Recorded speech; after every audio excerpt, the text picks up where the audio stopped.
Hello everyone, welcome to the Puck and Pigskin podcast. My name is Jason and welcome to the very first episode where my host will be none other than Rod Pedersen, 20 years in the CFL as the voice of the Saskatchewan Roughriders, 17 plus years in the WHL as the voice of the Regina Pats and Prince Albert Raiders, and currently hosting a daily sports talk show live every day at 12 Eastern on Facebook, YouTube, Game Plus. He's everywhere. He's he's currently writing a book. We'll talk about that in this discussion, as you will see. And he also is the creator of Pedersen Recovery, which we will also talk about. Very good mental health talk there, and talk about PTSD and stuff like that. So without further ado, let's get into my conversation with Rod Pedersen. I got a Hall of Fame broadcaster, Rod Pedersen, with me right now. Inducted into the Saskatchewan Rural Sports Hall of Fame in 2003. 20 seasons as voice of the Saskatchewan Roughriders. He's called 4 Grey Cup games on national radio, 17 plus years now as broadcaster in the WHL. Welcome to the show, Rod. How you doing, Jason? Good to hear from you. I am doing great, and I'm glad to finally get things organized and figure out what I'm doing and get this thing launched. Me too. My pleasure. What are we talking about? Well, I guess let's head to a WHL. Your WHL career, I think, is where you started when you were very young, the youngest in the WHL, as a matter of fact, I believe. Is that correct? Yeah, at age 20, I was a month older than the oldest player. That was with the Prince Albert Raiders in 1993. But you know what?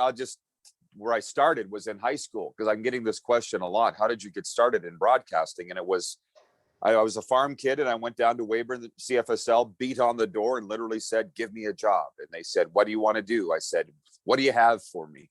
And that's where it started, in high school, like grade 11. And then I went to college in Calgary, ended up back in Weyburn when I was 19, and then got hired in PA when I was 20. So that's kind of where it started. So it was literally, there was nothing else that I wanted to do other than this. Let's put it that way.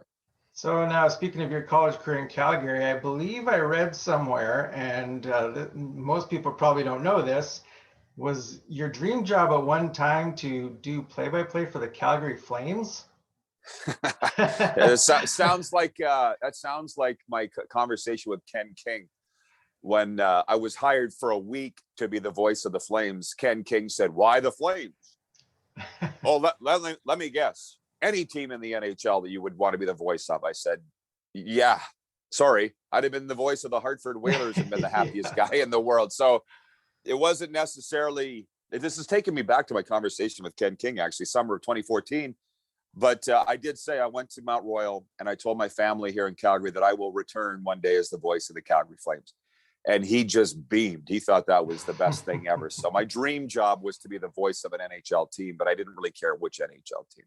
Yeah, exactly. I guess it's just like when you're growing up as a kid playing hockey. I'm sure it's your dream to play for any team in the NHL. So, yeah. So you're the longest tenured play-by-play man in Pat's history as well. Who's doing the job now? Well, it's Phil Andrews, who I think is in his 7th or 8th season. He'd resigned last summer, and then with this wonky year that we've got, this abbreviated season, Phil came back to do this season. But I've had the most seasons in Rough Riders history too, at 20. Mm-hmm. And honestly, what's significant about that is when you're doing it, you're having a lot of fun. You don't realize the games you're racking up, the years you're racking up. But then Luke Mullender, my good friend, not long time, probably did color for me for 3 years. He said to me, "I didn't even realize, man, that's a lot of years." Like, for somebody to try, and especially in today's climate of media, to try and match that for both Pats and Riders, that's like almost a generation for 2 teams. So I'm pretty proud of that. Yeah, that is definitely a great accomplishment there. So now you're also doing Pat's play-by-play now on Access TV. And what's it like calling a game with Connor Bedard in the lineup? Oh, it's a dream come true. Oh, I can tell you. So it's It's every single game's on television, and it's only for access subscribers, cable subscribers.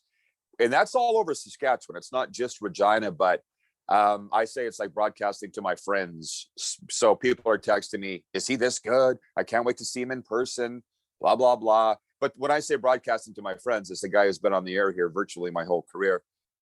Sometimes I'll screw up the calls or not understand what the officiating call was. And I'll have my friends texting me watching at home. This is what happened. I'm like, okay. So it's kind of, you know what I mean? That's kind of a intimate kind of relationship with your viewers. So that's cool. But the Pats put out a graphic the other day that Connor Bedard statistically is ahead of Connor McDavid and John Tavares at 15 with what they did in the OHL. So somebody wrote me on Twitter and said, it's a little early to compare him to McDavid and Tavares. I'm like, you're a dummy. You don't understand it. We're comparing him to those guys at 15. But if you don't understand that, what are you writing me for? Blocked. Because I'm kind of tired of arguing with people over stuff that they don't know what they're talking about. Yeah, exactly. Going back to your career with the Riders now, of course, 20 seasons with the Riders. So many memories that you must have, and I'm definitely waiting for that book to come out that you're going to write someday, because you must have stories up the wazoo. Well, it's funny. I'm one page into that book, and I probably haven't even like one page, Jason, but I think I haven't even touched it for like a year and a half. And the biggest reason was after I left the Riders, I was kind of sitting around with nothing to do. And I'm like, oh, maybe I'll start writing my memoirs. Now would be a good time. And then I launched the Rod Pedersen Show with Darren and Paul, and I haven't had a lot of time to write. But again, because I was just on the phone with a buddy this morning talking about reflecting in the pandemic and just kind of sitting back and thinking about things. I had the voice of the Dallas Cowboys on my show recently, and one of the viewers asked him, what was your favorite era of Cowboys football? This guy's been calling Cowboys games for 43 years. And I'm like, 20 years for me with the Riders spanned some pretty cool eras too, like the Shivers and Barrett era, where they took them from dorm mats to within overtime of the West Final getting to the Grey Cup, and that whole neon green era. That was fun. That's an era, right? In and of itself. And then from there, the decade of decadence with Jim Hobson in charge, where we appeared in 4 Grey Cups in however many years, in 10 years, 4 Grey Cups in 10 years, 1, 2. And that included the greatest game in Rough Riders history, greatest day in provincial history, the 2013 Grey Cup. And then this era here where I saw Jim Hobson transitioned out and to what we have now, which is the brand new stadium. And while the Riders have not got back to the Grey Cup, pretty cool since Hobson left, cool to be in the greatest stadium in the country calling games. So that's like 3 eras packed into 20 years. So yeah, I got a story or two. Yeah, and I noticed you mentioned the 2013, the greatest day in Rider history or provincial history there. Not better than 89? Well, for me, it was. Yeah. Yeah. And but the reason is, while many will say the 89 Grey Cup was the most exciting game in CFL history, 43-40 for the Rough Riders at Skydome against Hamilton, this one was at home in front of 44,000 fans. And I, honestly, in 2003, when Saskatchewan hosted the Grey Cup, I mentioned we used to do things that the Riders don't do anymore, but we had a pep rally at the start of the season at Casino Regina in the show lounge. You ever been in the Casino Regina? Yeah. We packed the show lounge. We introduced the players one by one. It was like a college pep rally that you see in the movies. And I stood there and I said, and the Saskatchewan Rough Riders will be playing in the 2003 Grey Cup. And like people, they're like, are you high right now? Are you drunk? What do you mean? We're not going to get, there was a cheer, but it's like we were, in Saskatchewan, Jason, as you know, for years, we felt we couldn't have nice things, and nice things didn't happen to us, not only with the football team, but just with the province in general. That mindset's changed over the last generation, but we never got to that Grey Cup in 2003. Right. So to have been hosting in 2013 was mind-blowing to think that we'd even be in the game. And then it was not a close game. I think it was 45-23 was the final. The Riders just absolutely destroyed the Hamilton Tiger Cats that day. It wasn't even a game. Like at halftime, I think it was 31-5, 31-6. It was just an absolute demolition.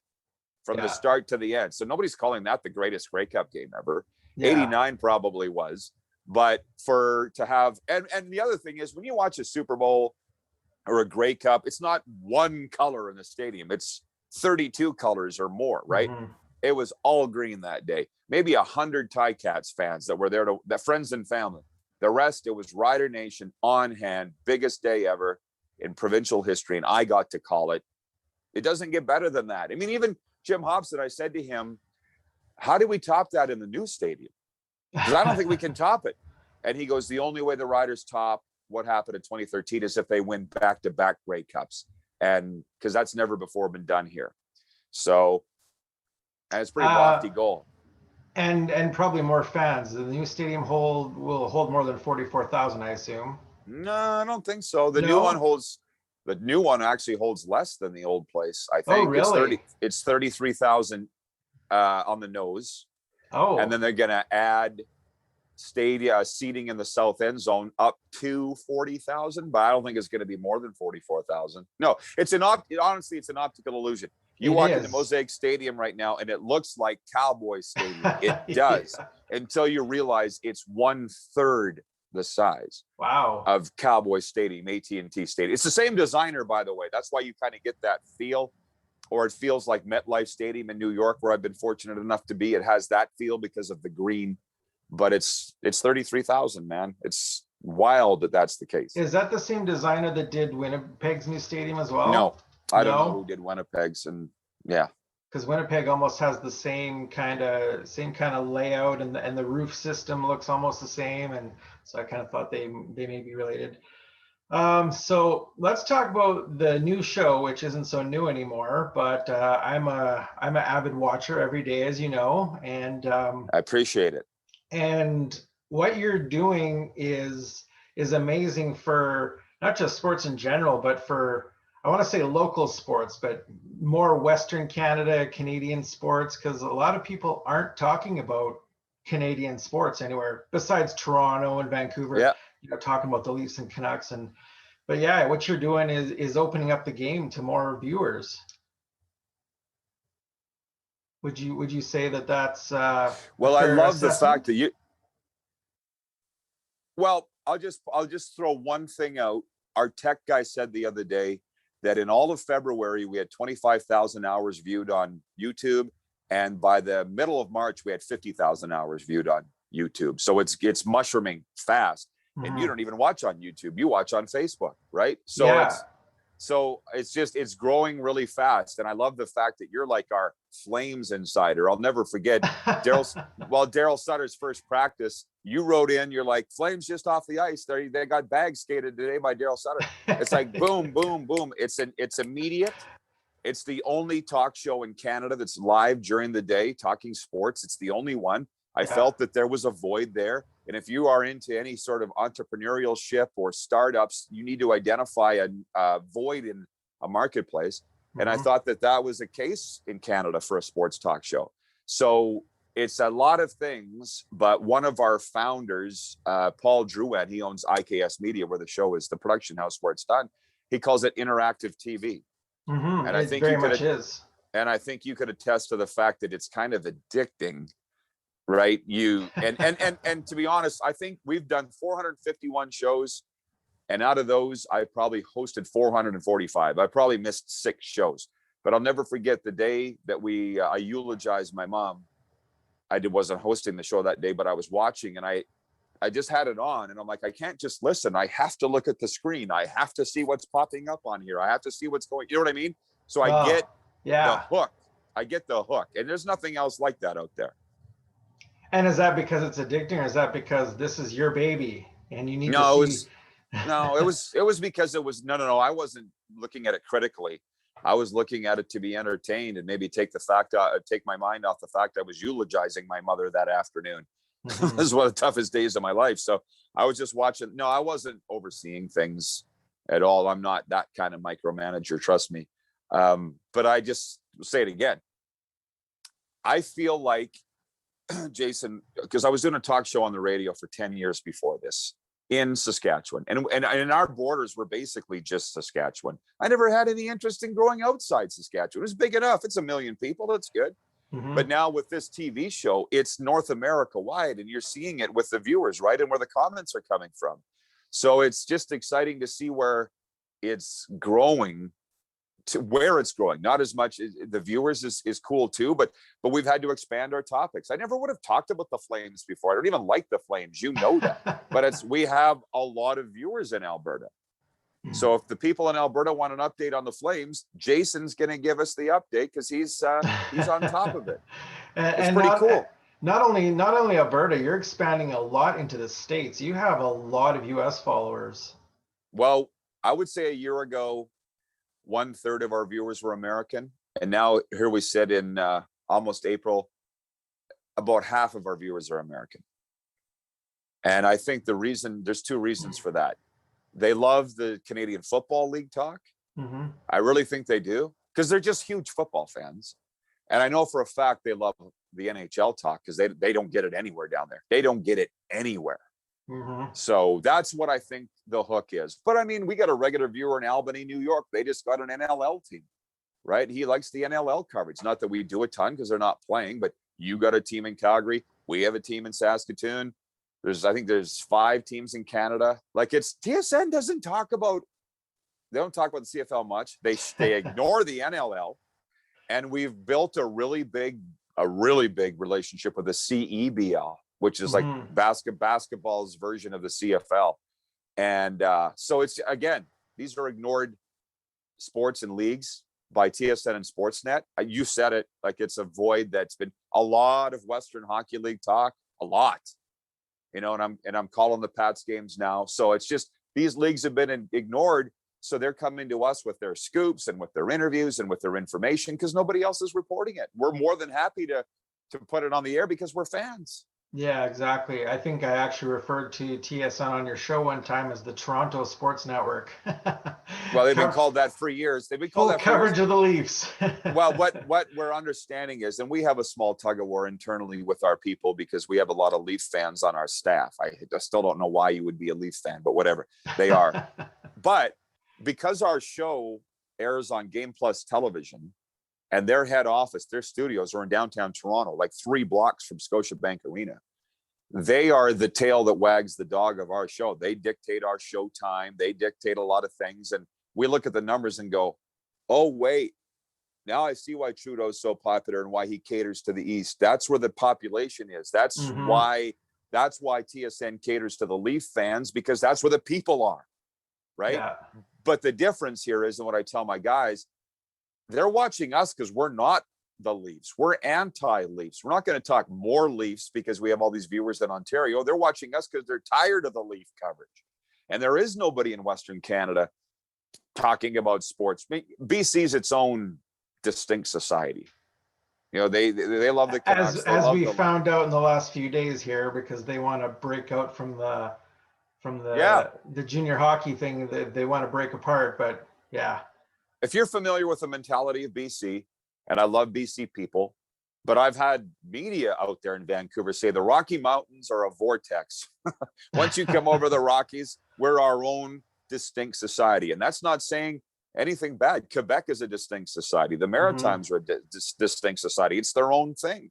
Yeah. But so if you're familiar with that mentality, then you would see why the BC Hockey League wants to split off and form their own league. And the rest of Canada, not too cool with it, but you're not going to stop them if they want to do it. Yeah, we actually lived in Victoria for a year back in 2007, 2008. So definitely different mentality out there, different pace of life. It's a whole other world. Yeah, it's not a worse world. It's just a different world. Right? No, yeah, it's definitely different. But so aside from the show, you got you also have Pedersen Recovery Incorporated going on, where you've become a sober coach for athletes and entertainers battling addiction and mental illness. Talk a little bit about that and what brought you to start that and how that's going for you. Well, like anything, I know it's a long story, but try to. No. I'll do it in 2 minutes. Like everything in my life, I do it backwards. So I'll put it this way. I didn't plan to become an alcoholic. My father was a recovering alcoholic. Once I did, I didn't plan to get sober, didn't want to. Then once I did, I didn't plan to become a recovery coach, sober coach. That was sort of pushed on me. And so I was 2 years into recovery after facing an intervention. January 27th, 2015 is my sober date. I faced an intervention. If you're familiar with the show, it's not fun to be in that chair. And 2 years down my road of sobriety, I was offered the opportunity to become a sober coach by a company out of Montreal called Hired Sobriety. They just had heard about me and liked me. And they said, you got to go get some education in addiction treatment. So I did, which has led to intervention training, grief, trauma, stress management. Because the more there's enough work in this. Once you go down that rabbit hole of helping other people, it's a infinite world of hurting people, Jason, right? So I didn't plan to get into this Rod Pedersen show after I left the Rough Riders. I was going to pursue recovery work full time because it just makes you feel better. It's the most rewarding thing I've ever done. But I had the opportunity to host the show offered to me. So now I do both, and it works great. Because you just said athletes and entertainers, that's the world that I'm in, sports and entertainment. They work perfectly together, and I have all the training, and I'm helping people every day. And it's the best thing that I've ever done. I don't think I took 2 minutes to answer that. And oddly enough, both jobs entail you discussing things that nobody else wants to talk about or no one else is talking about. You noticed. Yes. Exactly. No, I'm not. What do you mean by that? Because people are so. Yeah, you go ahead. Well, of course, we've already covered the sports and how, nobody's talking about the WHL and, the Edmonton Oilers and Winnipeg Jets and stuff. But in the Pedersen Recovery, mental illness is a thing that nobody's talking about. The stigma's there, and nobody wants to. For one, the people going through it, they don't want to come forward, or they want to, but they feel they can't. So nobody's having those conversations, right? Yeah. So the reason I misunderstood you a tad when you say what? No. Just that you say what people don't want to talk about. You look at the CFL being on death's door, and I'm sitting there on my show every day saying, and you actually said the other day, Rod, do you feel like it's Groundhog's Day? You're saying the same thing. People aren't getting it. They're not getting it. People don't want to hear the truth in life or sports. Sports is a microcosm of life. I'm like, it's dead. It's over. It's either going to die or you need to do something to pivot to save it. But you just want it to go down, or you're going to let it go down. I'm saying the truth every day on the show, and people don't want to hear it, and they're getting very angry at me, and I don't care because I can take it. In the recovery world, you're in people's face going, you're at the end of the line, buddy. You're at the end of the line. So you're either going to change your life or you're going to lose everything. The choice is yours. Right. That's kind of what it is with recovery. OK. And I'm not speaking from a moral superior ground here, because I was in that chair, faced that choice, and I made the choice to change my life. Whereas with the CFL, it's like, you guys want to keep pounding this square peg into a round hole. It's not going to go. So the more that you fight with each other and point your finger at each other, and the players are blaming the owners, and the owners are blaming the players, and the fans are blaming both. You know what I mean? It's going to go down. So that's the point. I call the recovery business the truth business, the honesty business. Sports is anti that. Yeah. And by the way, I would hope your viewers will find this entertaining. One of the very first meetings I ever had with the military, and it's been a few years now, I hope I get this right. They said, we have two sayings here, two mantras. One, never lie. And two, no man gets left behind. And I'm like, oh my God, I got down on my knees. I'm like, I'm home. I said, I come from the world of sports where it's always lie and every man for himself. And I said, I'm tired of living that way. That's not me. That's draining. That's not the way that I want to live. Whereas with the military, those guys, you were talking about mental toughness, boot camp, what they go through. We all see, you're old enough to remember the movie Officer and the Gentleman, where the guy's doing the push-ups in the mud and the sergeant's yelling in his face. Yeah. What I learned in the military is that boot camp is not about physical toughness per se. No. It's as much about mental toughness and breaking you down and all your beliefs and everything, and then building you back up in the right frame of mind. So that's how I feel that I've lived my life, and working with the military that is the greatest thing that I've ever done. And I just look at this world where everybody's so soft right now. And I've had my own brother said to me, you can't compare every situation to the military and the way the soldiers live. I said, why not? Why can't I? Because if you do, you'll realize your problems aren't that big compared to what they're living through. Yeah, no kidding. So yeah, now you've asked, still sticking with your recovery story and the Pedersen Recovery.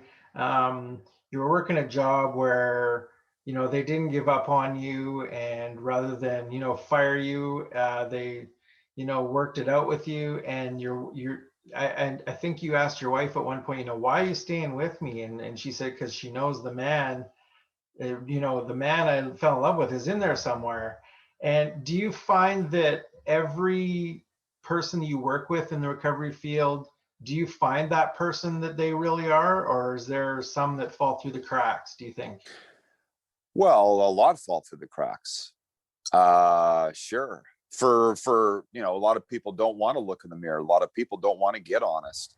The thing that bothers me with dealing with families, and in some cases employers, is just to back up for a second. I had given up on myself. My dad quit drinking like flipping a light switch. I tried to quit drinking like flipping a light switch, and I couldn't do it. And that's when I realized that I'm worse than my dad. I can't quit drinking.